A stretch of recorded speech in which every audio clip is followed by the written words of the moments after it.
Hi everyone. RRB exam రాసిన వాళ్ళు ఈ సర్టిఫికెట్లు డెఫినెట్గా తీసుకెళ్ళాలండి. మ్యారేజ్ అయిన వాళ్ళు ఏంటంటే, నాకు డిసెంబర్ 2 ఫస్ట్ షిఫ్ట్ ఎగ్జామ్ అయింది. నార్మల్గా 7:30 కల్లా మాకు అక్కడికి వచ్చామన్నారు. వెళ్ళిపోయాము. 7:30 నుంచి లోపలికి అలౌ చేశారనమాట. అయితే నేను సెకండ్ పర్సన్ని చెక్ చేస్తున్నారు. మన ఆధార్ కార్డు అండ్ మన హాల్ టికెట్లో ఉన్న నేమ్ అది కరెక్ట్గా ఉండాలి. ఆధార్ కార్డు మ్యాచ్ అవ్వని వాళ్ళు పాన్ కార్డ్ కూడా తీసుకెళ్ళచ్చు. నాకు చెక్ చేశారు. ఏంటంటే ఆధార్ కార్డులో ఇంటి పేరు మా హస్బెండ్ వాళ్ళది ఉంది.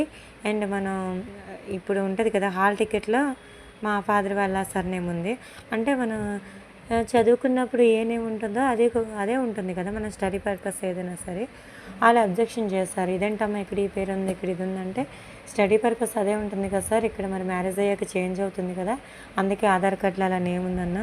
లేదమ్మా ఏదో ప్రూఫ్ ఉండాలన్నారు. పాన్ కార్డ్ చూపించాను, దాంట్లో మా నాన్నగారి పేరు ఇంటి పేరుతో సహా ఉంటుందన్నమాట. లేదు ఇది కాదు, ఏదైనా స్టడీ పర్పస్ది కావాలంటే, మేము ఆల్రెడీ ఇప్పుడు 7:30 అయింది మార్నింగ్. జెరాక్స్ షాప్ కూడా తీరు, ఏం చేయాలో అర్థం కాలేదు. అప్పుడు మా తమ్ముడే పక్కన ఉన్నాడనమాట. తమ్ముడు ఇలా స్టడీ సర్టిఫికేట్ ఏదో కావాలంటే ఎలా అమ్మంటే, మా తమ్ముడు వాళ్ళ ఆఫీస్ పక్కనే, మా ఎగ్జామ్ సెంటర్ పడిన పక్కనే మా తమ్ముడు వాళ్ళ ఆఫీస్ ఉంది. అయితే ఆగక్క నువ్వేం టెన్షన్ పడుకుని నేను తీసుకొచ్చేస్తానని చెప్పించి, అది ఆల్రెడీ ఉంటాయి కదండి మొబైల్లో, కానీ మా సిస్టర్కి కాల్ చేసి మొబైల్కి పంపించమని చెప్పి అది సిస్టంలో తీసుకొచ్చి ఇచ్చేసాడు. చూసి అలౌ చేస్తారు. ఏంటంటే మనకి లేడీస్కి ఇయర్ రింగ్స్ కానీ అండ్ ఏమి కూడా మ్యారేజ్ అయిన వాళ్ళకైతే తాళిబొట్టు అలౌ చేస్తున్నారండి. లోపలికి వెళ్ళాక ఒక స్టిక్కర్ ఇదనేది టేప్ అనేది వేసేస్తున్నారు.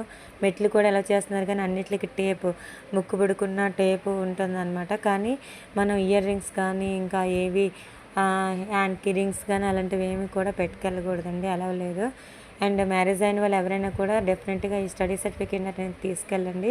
అండ్ చేతికి దేవుడి తాళ్ళున్నా, కాలికి లేకపోతే బ్లాక్ తాళ్ళున్నా ఏవి కూడా ఉండకూడదండి, తీసేయాలి.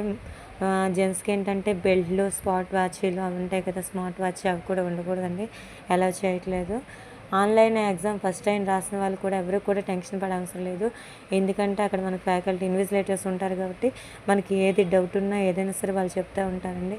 ఫస్ట్ టైం కదా, ఆన్లైన్ ఎగ్జామ్ ఎలా రాస్తాము ఏంటి అనేసి అలా టెన్షన్ పడవలసిన అవసరం అసలు ఏమీ లేదు.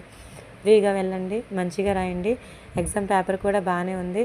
ఎక్కువగా 2025కి సంబంధించిన ఇంచుమించు ఒక 10 క్వశ్చన్స్ అడిగారండి. దానికి సంబంధించినవి కూడా మీరు చూడండి. అంటే ఈ సంవత్సరంలో ఏ స్థాపించారు అలా ఉంటాయి కదా, అలాంటివి ఉన్నాయి.